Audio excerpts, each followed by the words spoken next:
Hey everyone, this is Corey with Stafford's EDC, and today we're going to be taking a look at a pair of knives here. Well, twins, you could say. Some slight differences between these two, which I'll go over very briefly in just a moment. But what we're looking at is the Jersey model from Riggi Knives. So these are being manufactured overseas. I don't believe the OEM was disclosed anywhere. I checked on the website and I did not see that anywhere. I'll get price out of the way right away. These guys are $210. We'll go over materials and specs in just a second, as it is written on the side of the box, which is nice and lovely. But yeah, essentially the only difference you're looking at between these two is the top one here is the full bead blasted version, and the bottom here has a stone washed blade. So let me show these off to you really quick. Did I switch them? I did switch them. So this is the bead blasted version, not the stonewash version. I'll show you the stonewashed one in just a moment. You can see that nice matte and very even finish on there. The action on these is insane. Super good. I will switch these so they're in the proper positions. And here is the stonewash. You can see this one got more use than the bead blasted version, at least from my testing. And yeah, it certainly held up very well. And both knives cut identically. It's your blade finish is not making that drastic of a difference. It's not like it's an aggressive bead blast on the bead blasted version. You're not getting like a Chris Reeve type of finish like the scales would have. It's not like a sand blasted finish. It's bead blast, so nothing to really worry about there. But yeah, these are really good. And like I said, $210 is a great price for these. So let's go over some specs here. So you can see these boxes are identical, basically every which way except for the blade finish. So you have bead blast or stonewash. So with that, I'm going to put one of these to the side and we can just ignore that part. We're looking at the Jersey, as I said. This thing weighs just under 3.5 ounces at 3.49. You have a 3.08 inch blade length. The handle length, I know it says total length down there, I'm sure that's supposed to be handle length, is 4.06. And you have a blade stock thickness of 0.118. So you're under eighth of an inch, which is really nice. Keeps things nice and slicey. And you have 20 CV for your blade. And of course, these are titanium frame locks, so that is a great thing as well.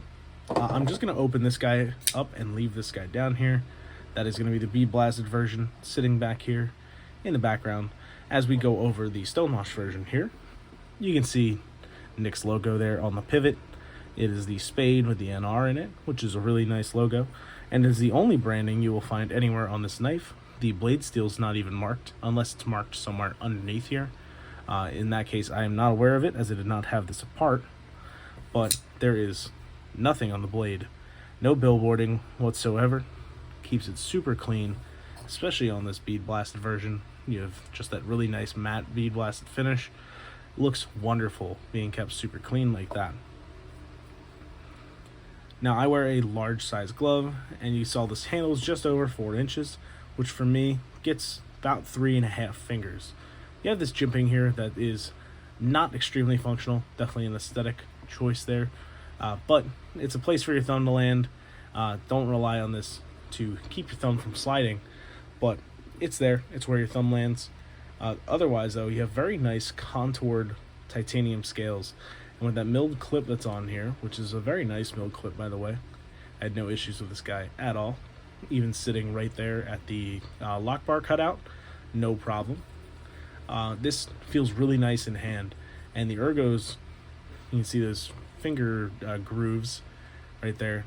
It's perfect for my hand, so I can lock right in on this, and it is super comfortable. If I really had to bear down on this over time, I might feel that clip kind of in this area of the palm. As you squeeze it, you can kind of see where that clip lands if I squeeze real hard, but there are definitely ways around that. Just simply adjusting the grip a little bit might make that totally fine. Now the action is superb. It is absolutely tremendous. The D10 on these is maybe a touch light. You could fail it if you had to, but really if you're putting any amount of effort into it, you're not going to fail, which is really nice. That little light switch action there is great. just a tiny little bit of wrist to get that to go all the way. You can push button as well, and this thing will fly right out. But yeah, look at this. I tend to hit this lock bar pretty low. If you hit it high up, it still goes. And it's just the weight of the knife. All I'm doing is rotating the handle, basically.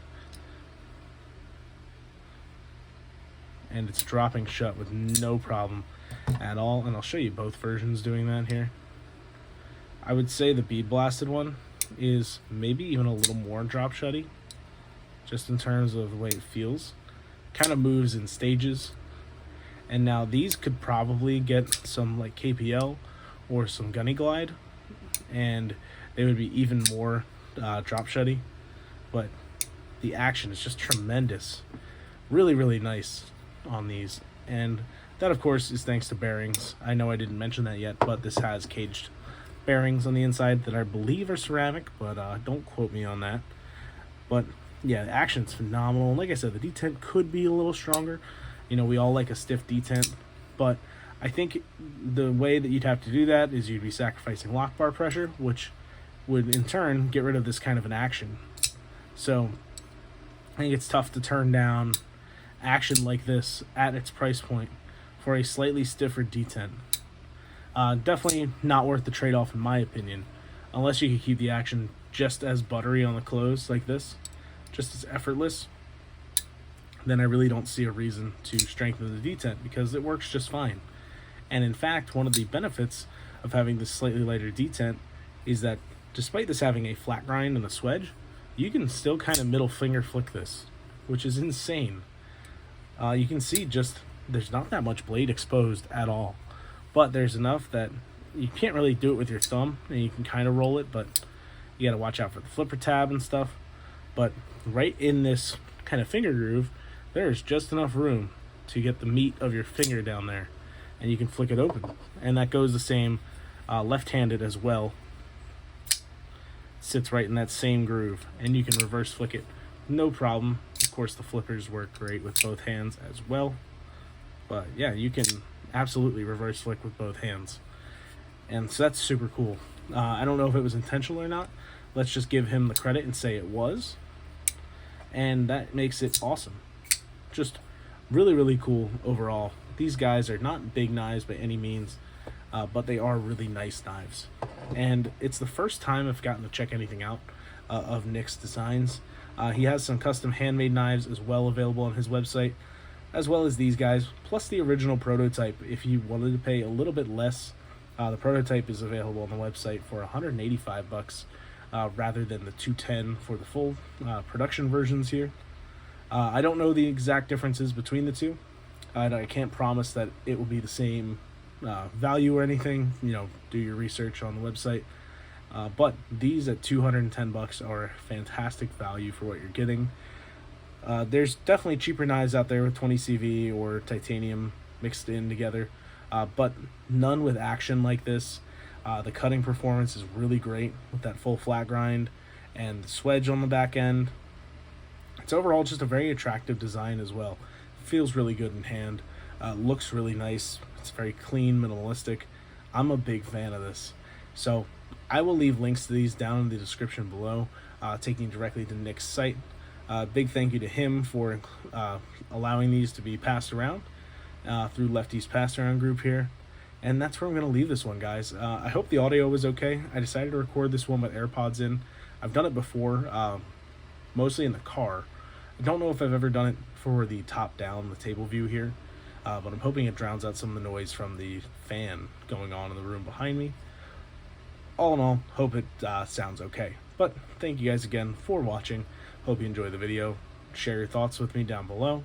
Always anxious to hear what you guys have to say. Thanks again, and have a great rest of your day. Take care.